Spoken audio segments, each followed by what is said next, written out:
Hi, everyone. Welcome back to our second Live with the SSI Interns interview today. My name is Amy, and I'm one of the science communication interns this summer.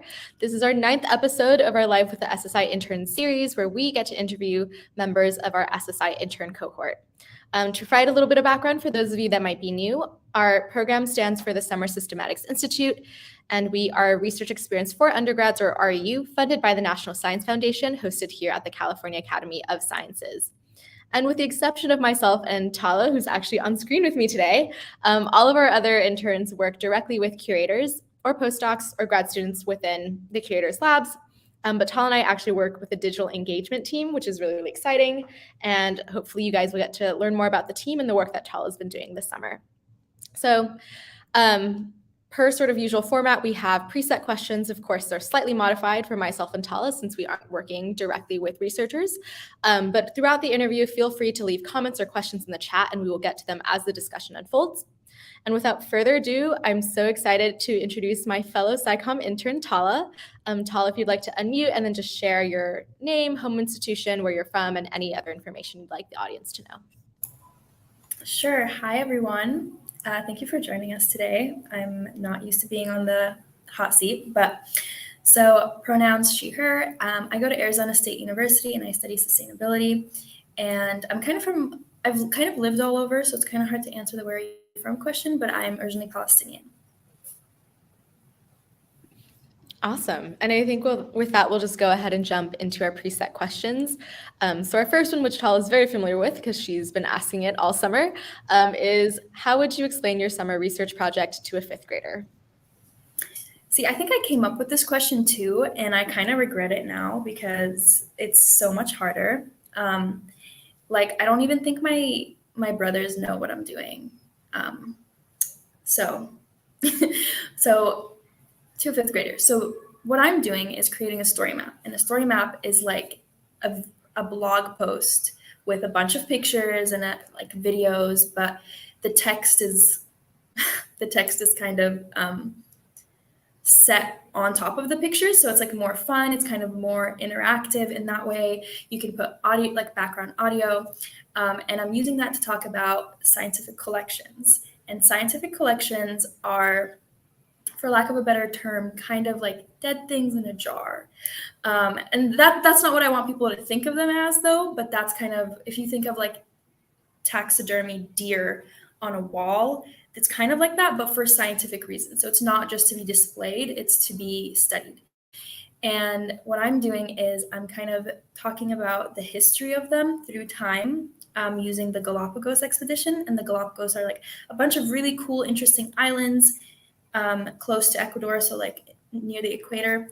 And the California Academy of Sciences went there in 1905 and brought back like so many different types of species. Like they brought back tortoises and they brought back birds and they brought back like so many amazing things, and they're still being used today. And my project kind of uses the Galapagos expedition to segue into why specimens or like scientific collections are important, and like why these dead things are important to us, and like what is their value in our life.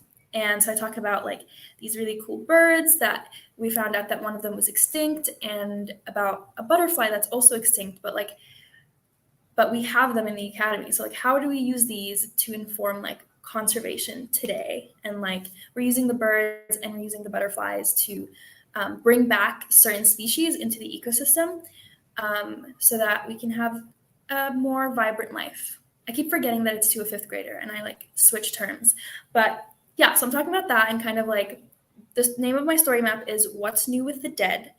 And it's supposed to just kind of let people know what is interesting about these dead things and how we can still use them today.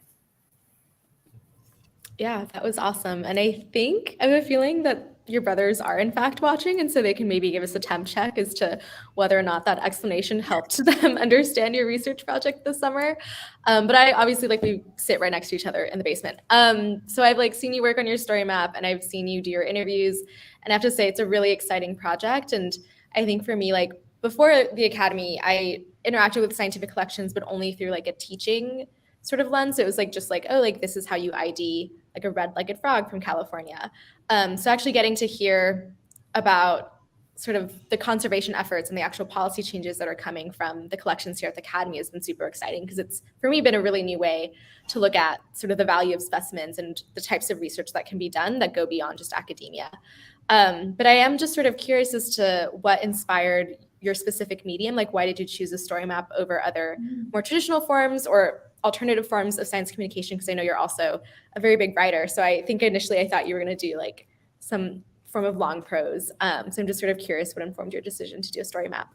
Yeah, before I answer that, I actually want to touch on the fact that I didn't know what scientific collections were before I came to the Academy at all. Like, I knew them, I guess, like vaguely, but I didn't even know what they were. So it's kind of been nice to be both in like trying to be educated about it, like learn about it, and also trying to educate people about it. So it's been like an interesting mix of like being in on both of those sides. But your question about why I chose story maps, I love writing, but I kind of wanted to do something different, and I kind of wanted to learn new skills. And I just didn't feel like just writing long form was going to be like super interactive and engaging for people that don't like to read. And I feel like a story map, because you can overlay like really nice pictures and it can look visually pleasing, it's so much easier to draw an audience in. And I did an externship last year, kind of like an internship, but like virtually. And the final deliverable was to create a story map. So I had already kind of had experience with it. But I don't think many people know about story maps, which is also really cool because that means it's new. So like things that are novel for people, I think it makes them excited to be like you're scrolling and ooh, like this really big picture and like text and stuff. And it helps to like space out what I was going to write. So it was nice because I got to still use that creative side of writing for me, because I had to like interview these really smart scientists that like know everything about these, like know so much more than I ever could about like birds and like insects and like fish, and to kind of try to understand it first for myself and then write it so that other people can understand it, which was definitely a challenge, but it was a really nice challenge to have. Yeah, that's great. And having read parts, well, actually your entire story map, I think your like writing skills definitely shine through. Like I was definitely giggling and being disruptive in the basement when I was reading everything that you just sort of compiled together. And I also actually, I think prior to this had never heard of a story map. And it seems like a really fitting medium, especially for museums, because I think it's a very easy way to get like museum goers engaged and to find more interactive components at a museum.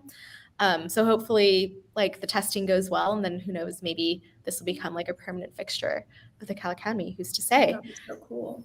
But with that, sorry, go ahead. I was just saying, let's manifest.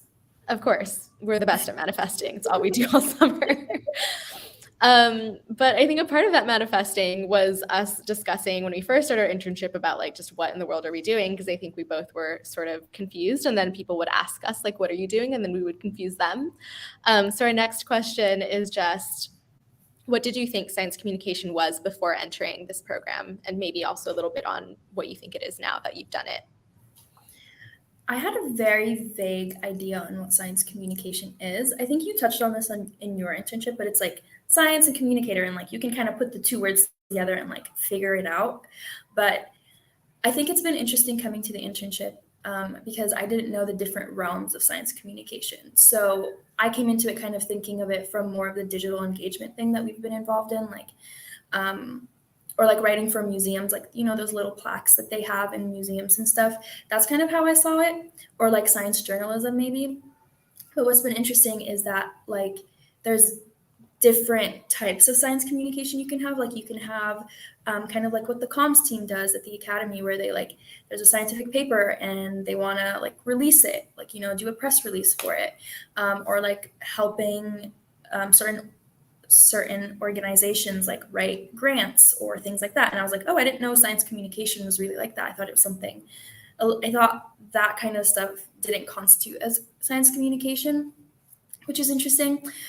So when I first came in, I was just kind of like, hey, like I'm going to be, the way I tried to explain it to people was I'm translating like scientific jargon into layman terms. I feel like that's the best way to put it.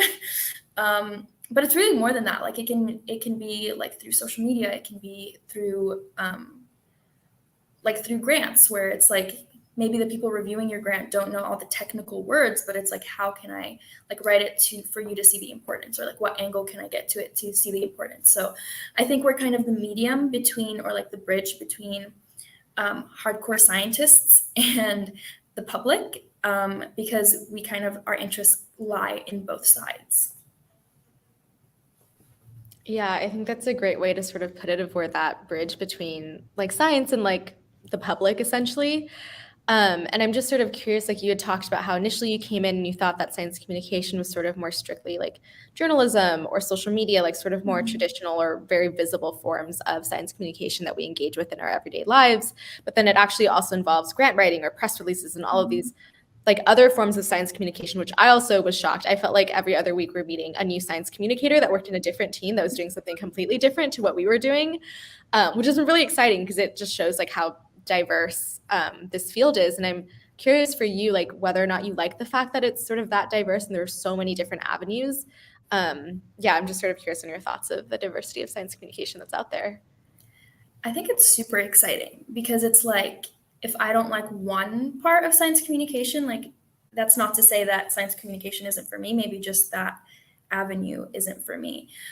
So I feel like being able to kind of maybe dance between different parts of science communication can be really cool to try to do, or like really valuable, as as my interests like shift, because I don't really know what I want to do in science communication if I continue down this route. Like, I don't know if I'd go into science journalism. Like, there's a lot of things to consider. And even like we've talked about this with other science communicators, like the material things where it's like you kind of have to be able to make a living off of it. So I think knowing that there's other avenues to it helps, because it's like, oh, like I can still be in science communication and I can still do the work that's important to me, but I don't have to like struggle if I don't feel like I can, if I don't feel like I have the bandwidth to commit that time to other places where you kind of really have to push a lot for yourself. Yeah, I think that that is like totally fair, of that like material reality of if you want to do this. And I think one of the really cool things about being in a field like science communication where it's so diverse is that skills are so transferable, from like different mediums, like from documentary making to like print journalism to social media. And so I personally feel like we're getting like a really sort of well-rounded training and a lot of different skill sets that you can then apply to whether it's within science communication or doing science or doing something else. Like you can just sort of transfer those skills over, which has been really nice. And I'm curious for you then, sort of looking at like dancing around different types of science communication, pondering whether or not this is something you want to pursue down the road. For this internship, like what has been the hardest part of being a science communicator? Okay, so for my story map, I had to write about, I was writing about the vermilion flycatcher, which is like this really small, cute red bird. And I did the interview, and the interview was really cool. And we have like the specimens of these birds from the Galapagos, like back from 1905. And for the life of me, I could not write this story. Like, I have another specimen in my story map, which is a butterfly, a Xerces butterfly. And that one was so easy. It was like very easy to like segue into like what's important, what's not important. But for some reason, I could not get this story down. So I think that like when I was writing stuff, that was the hardest section. And it went through the most edits with like Arya and Laurel, who are our mentors. And oh my gosh, I'm so sorry. But but that was the hardest part, I think. I I think because the story was very technical, and I kept trying to include the technical things, but it's really like they weren't the most important parts of the story. So it's like I was trying to stay like faithful to the actual science, but the reality is like some of that is just not necessary for the medium I was choosing. And I think another hard part was actually coming up with the idea, because like I know me and you spent like the first 3 weeks just being like, what are we doing? Like, what are we gonna do? What is science? What is communication? Like we had no idea. So also that, like when I finally figured out I wanted to do a story map, I felt like eureka. Like I was so happy. I was like, even though I had no idea what my story map was going to be about, I was like, at least I have something, you know? Yeah, no, I totally agree. I remember those 3 weeks where you and I were just like brainstorming all of the time and coming up with nothing. But we both got projects in the end, and Yeah. we'll hopefully finish them. But yeah, I guess I sort of had a question because I know that you come from like a technical science background, like you're majoring in science. Like last summer, you did an internship where you were just doing STEM research all summer long. And I'm curious if you think that having that really sort of technical background is sort of what makes it hard to let go of some of those technical aspects of your story. Because I feel like I sometimes like I'll see something, I'm like, oh, because this is something that personally interests me, or because like I'm not just a general member of the public, like I actually am really interested in like XYZ parts of science. Like it's really hard to let go of those things because it's so ingrained that like it's like the devil, what is it? The devil is in the details, or like all of the important parts I think of science, or a lot of them are very much in the technical details. And so I'm just curious if you felt that that background that you have is sort of what made it really hard to like write this story in a way that would be most impactful for people who maybe don't come from a STEM background. That's an interesting question because I feel like, so I study sustainability and I'm pursuing a BS in sustainability, but sustainability is a really interdisciplinary field of study, which is why I really like it, because it's kind of a combination between the hard science and the social science. So I feel like when I'm in school, I'm not doing too much of the hard science. But like you mentioned, the program I did last summer, Doris Duke Conservation Scholars, I was in California in the field, like taking samples and like writing research papers and writing abstracts and doing all that stuff. And when it came to like figuring out my internship for this summer, I kind of told my program director, I was like, listen, like, I don't want to do that. Put me somewhere that is not doing that. Because I wanted to see a different side of science. So I think there are parts of that, of like where I was trying to hold on to the more like hard science part, just because I feel like I've taken a lot of time and effort to understanding what that means. So it feels like, oh, like I understand what this means, so like let me include it because it's really important. But it's like, you as a science communicator, you always have to take a step back and like remember your audience, which is what something Laurel says all the time. She's like, you have to remember your audience. Like, they are like, what is your purpose? What are you trying to get them to understand? And yeah, it's I think that was the hard part of like trying to remember my audience. And it's nice as a writer because you can kind of write multiple drafts, if you're not super close to your deadline, and you can kind of revise it and then keep, fine tuning it. And that's what ended up happening, where I was like, hey, like, you don't need to include like the genus or like the Latin name of these birds. Like, no one's gonna really care from who I'm targeting. Or they might like totally disengage from the story, which is not what I want at all, So it's like, you can keep the hard science stuff if you want, but it's like, if you do, you're gonna be losing your audience rather than like gaining them. Yeah, I think that's really fair because this is also something that I am still very much working on, is like remembering your audience, because I forget that like for us, like knowing the Latin name might be super exciting, or like we're all like, everybody in this internship is just a cute little nerd who loves bio. And so the things that we find really exciting and like really invigorating and engaging isn't necessarily what somebody else is going to find super exciting. And it's, I think, a little hard when you're just writing and you're like, oh, like this feels really sticky for me, like this feels really good for me. And then it's like, wait, but not everybody is like a little cute little bio nerd. Yeah, usually, especially not the people that I'm targeting. Yeah, exactly. But I think it's also just like broadly a really good lesson of like any form of writing is remembering your audience. Cause I think that, like, I think this internship and like seeing how Laurel and Aria work, like has really just sort of honed in of like, you need to know what your message is and you need to know who it's for. And like, once you know those two things, like things become a lot easier. But if you like lose sight of that, your research or your science or your communication becomes really, really convoluted. Yeah. And I love that you sort of touched on, I guess this question was sort of like the flip side of, or my next question, since this was asking like how your science identity informs your science communication work, but I'm also just curious, like broadly, how does your general identity impact the research that you do?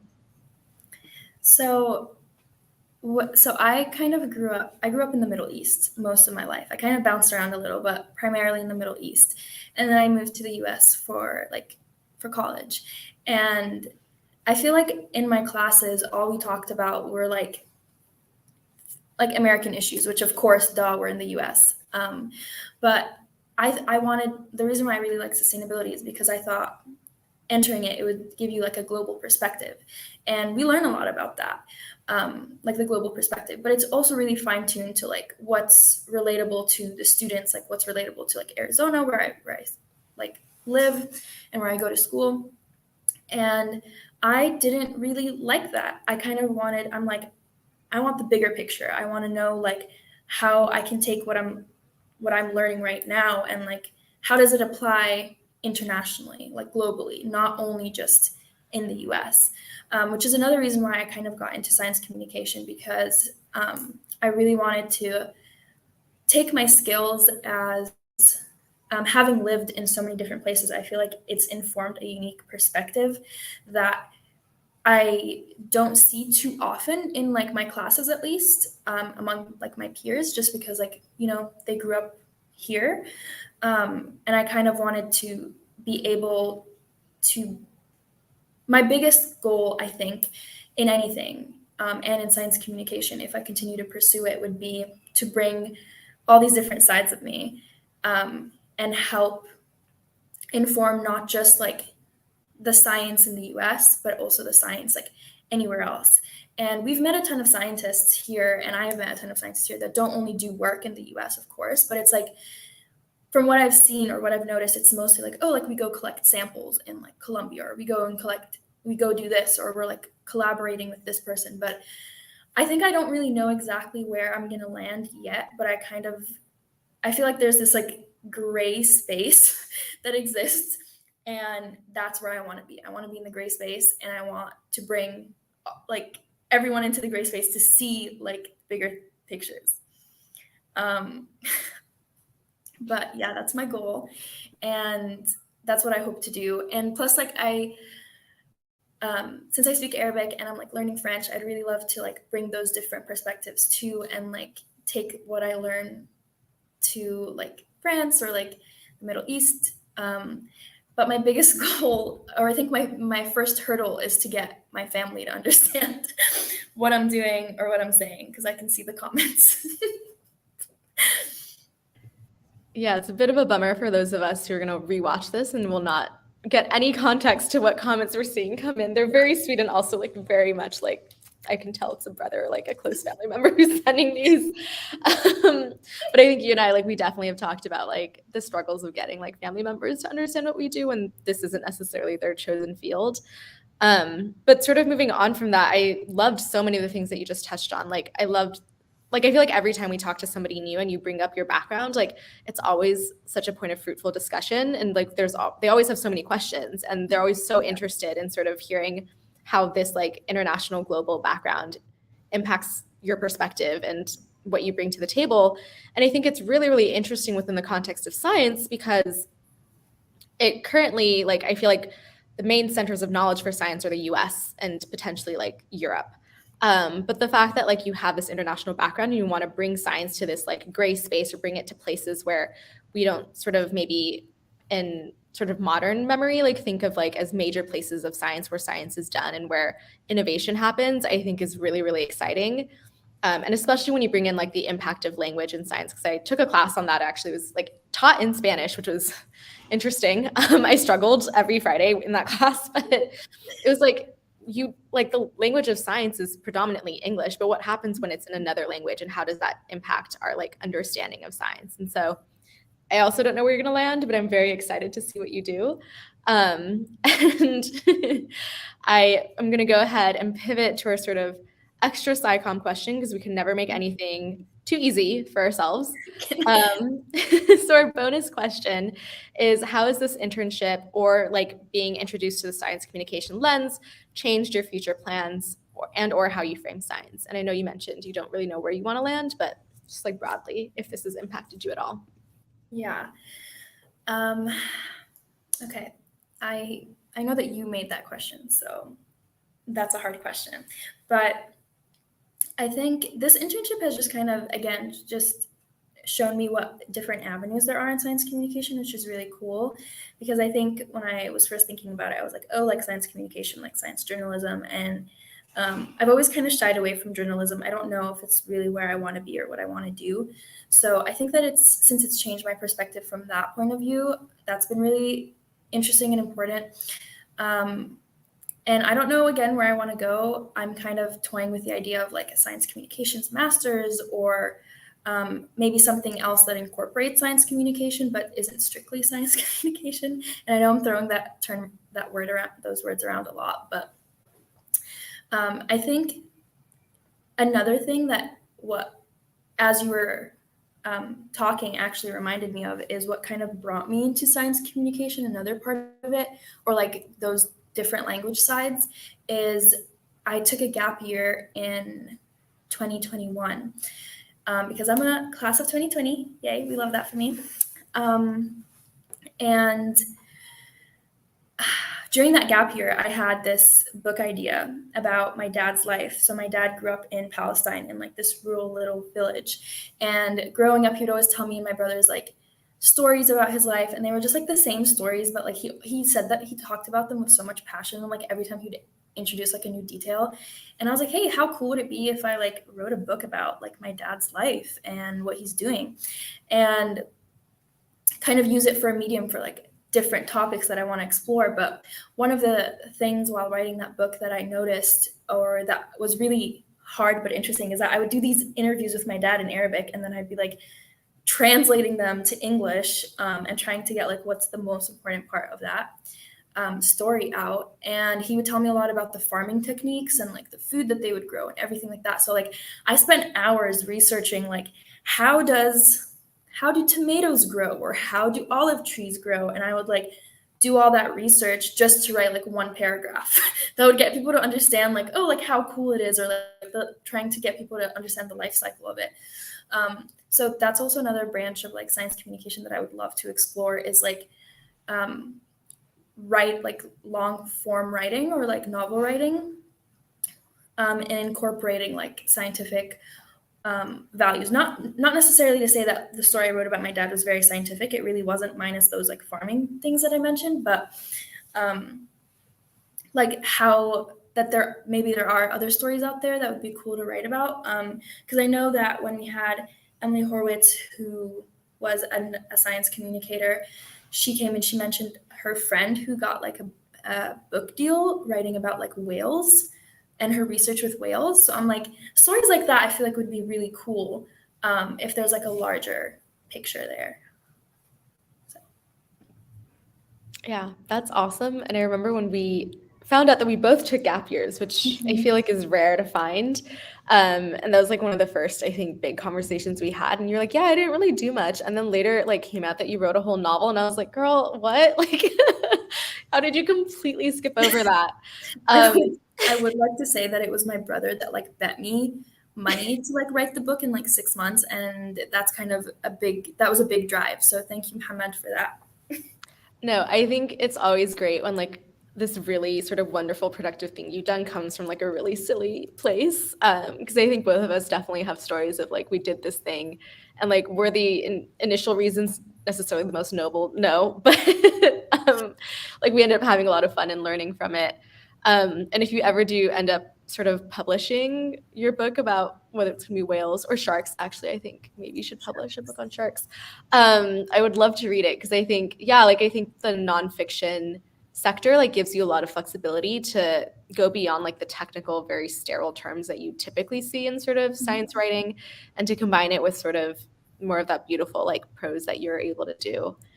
So we have one last question that's preset before we jump to the ones that are in the chat.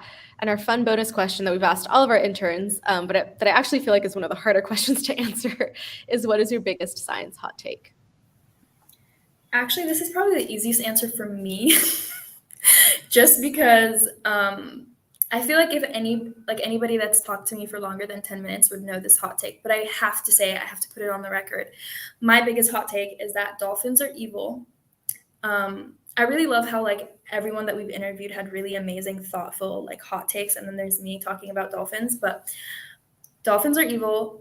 And to expand a bit more on that, not just to say that, but there's reasons why I feel that way is every time I tell people I like sharks, or when I first started liking sharks, everyone was like, that is so weird, one. But two, they're so dangerous and they do this and they do that and they're man eaters. There are like over 500 species of sharks, and maybe like a dozen of them actually cause human harm or like bite humans. And most of the time it's due to sharks are partially or completely blind.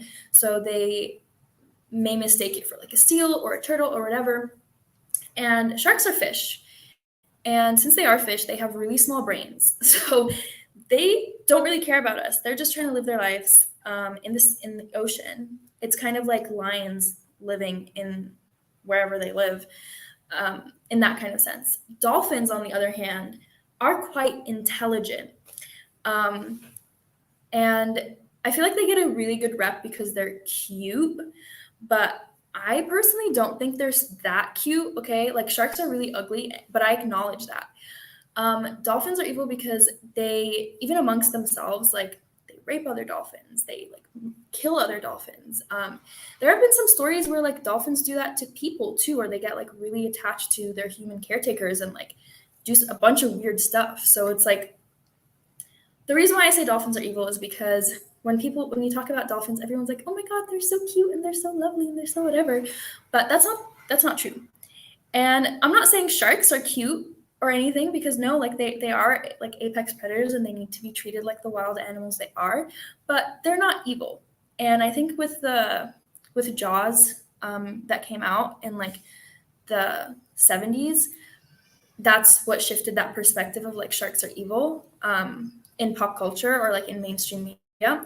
But even like the writer, because the movie was originally a book, even the writer was like, I regret how big it's become because it's really impacted shark conservation. Because when you talk about shark conservation, people don't care about them because they have this perspective of them that they are not like important, but they are actually incredibly important to the ocean ecosystem.